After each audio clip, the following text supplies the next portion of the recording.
This is ridiculous, man. Mexico, disaster. Winnipeg, disaster. And I don't know. I know that football's not quite the way it used to be, certainly in terms of preseason action.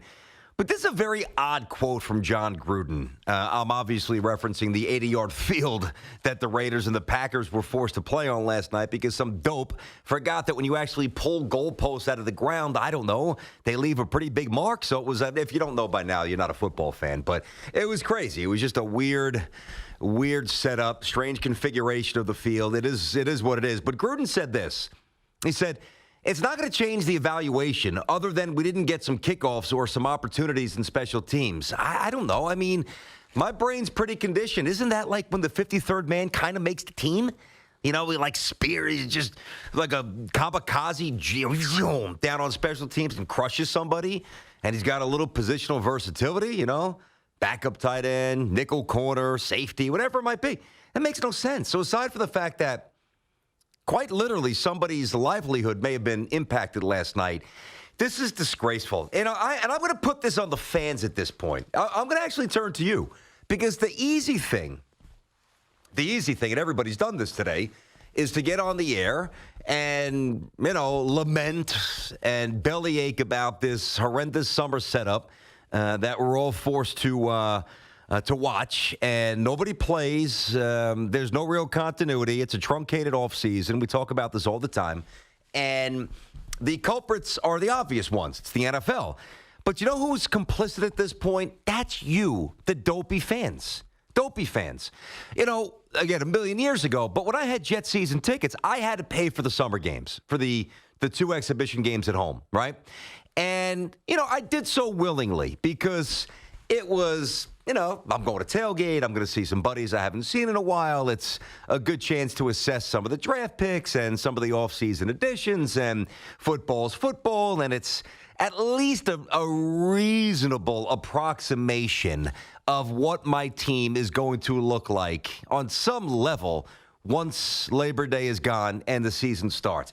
If you're a football fan and you're a season ticket holder at this point and you're dumb enough to pay for this garbage, that's on you. That is absolutely on you because they make you pay for it. It's not for free, and it's funny. I've talked about how the players need to take a real stand, be really assertive with the next CBA instead of crying about, and they're right. I've largely defended every player, and we'll get to Zeke in a little bit. Wait to hear what Marshall Faulk said about the Dallas Cowboys. He's suddenly intertwined in this little dance between Jerry and Zeke and Dak and Amari, I guess to a lesser extent. But, the way football is set up now, the players really need to take a stand. And this is not new. I've told this to Tiki for 2 years. Dude, instead of complaining about your contracts, do something that previous pioneers from different generations did. Make a stand, Go Kurt Flood. Strike. Don't show up. Eventually the owners will get the memo that we're not paying to watch some out-of-shape 67-year-old white guy sit up in his suite because he owns the team. We're here to watch the athletes, the ball players, the show, And I believe that the onus is now, and it really didn't hit me until last night. I've just assumed it is what it is. Yeah, you want season tickets, all right, you got to pay for the meaningless preseason. But it really hit me last night. There's a game for some idiotic, nonsensical reason in Canada. I mean, why is there even a game in Winnipeg? Canada wants a football team. They're angling for it.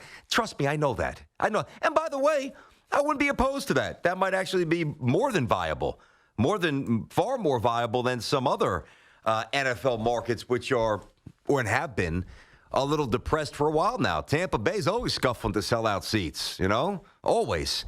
That's just one example. So I don't know why we continue to do this. Take our product, lift it up, inconvenience everybody. Everybody's inconvenienced. Put it in Canada's a beautiful country. I love Canada. Our neighbors to the north, right? We go there. They're not ready. I mean, they literally were not equipped. They were not prepared.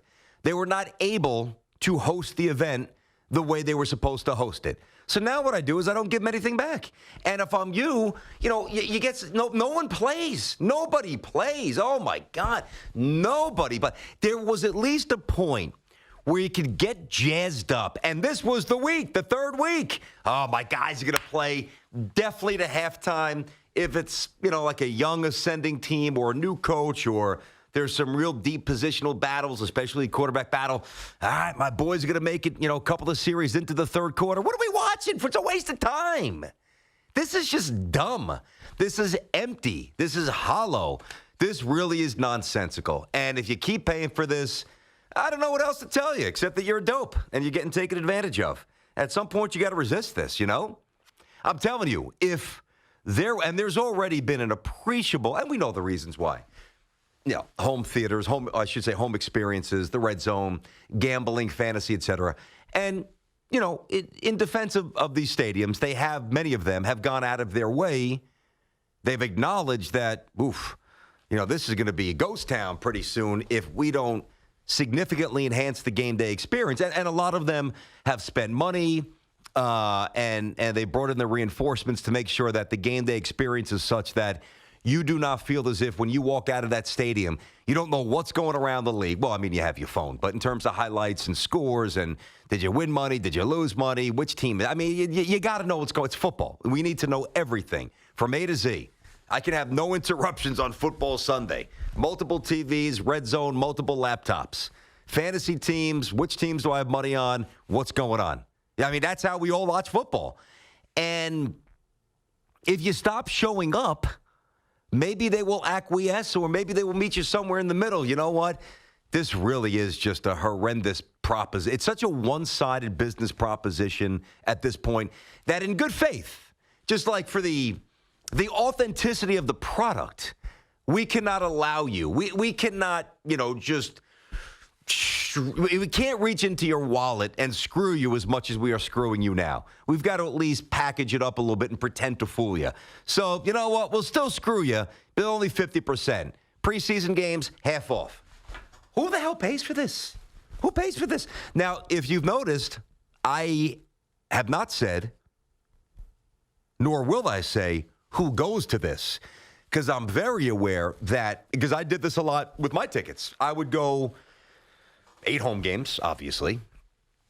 A lot of times both preseason games, but a lot of times, especially if it's like the first one, no one's playing. You get one series. I would give it to a buddy who maybe at this point some of my friends were married earlier. They had kids. Hey, take your kids. I'm good. We'll be going to the games when it matters. And, if you're a dad or a mom or an aunt or an uncle or a brother and you just don't have the disposable income, if somebody hands you preseason tickets, quite frankly, a 7-year-old kid doesn't care about the depth chart. It's about the experience. I'm not talking to you, I promise. Clearly, I'm not talking about you at all. But if you reach into your pocket and you pay for this, you are a dope, period. Dope. That's it. Nothing else to say. I mean, eventually you got to take a stand here. There comes a point where the resistance has to swing back, You got to go against the Death Star a little bit here. You might not blow it up, but you could dent it. You could ding it. Winnipeg. 80-yard field. 80 yards. 80 yards. Why even play the game in the first place? You know what? They should not have, Mike. They should not have. Because what you're saying is, okay, we're going to rest our starters because we're worried about them getting hurt. But these other scrubs who are fighting for their livelihood, like Aaron Rodgers, if he gets hurt, it sucks for the Packers, but he's set for life. If you're some 7th-round rookie out of Fresno State and you're fighting for your life and you get hurt on that field, you might lose your career because of the league and inadequacies. The team being completely irresponsible. Inadequacies. No, I'm with you.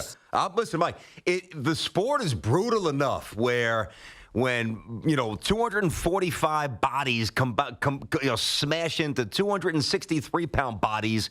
One guy runs a 4.39, the other guy runs a 4.42, and there's 12 or 13 yards separating the two before they actually collide. I mean, you got to hold on for dear life at that point. And that's not even incorporating the structural aspect of the field. That's got to be a given.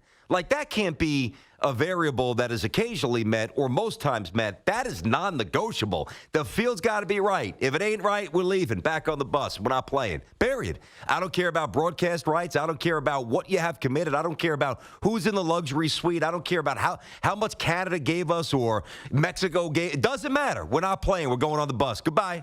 Call me when the field's ready. Call me when the field matches the Shield. I mean, think about how much money the NFL has. This is, I mean, the more I think about it, this is ludicrous. This is disgusting. This is utterly unacceptable. And this is pathetic.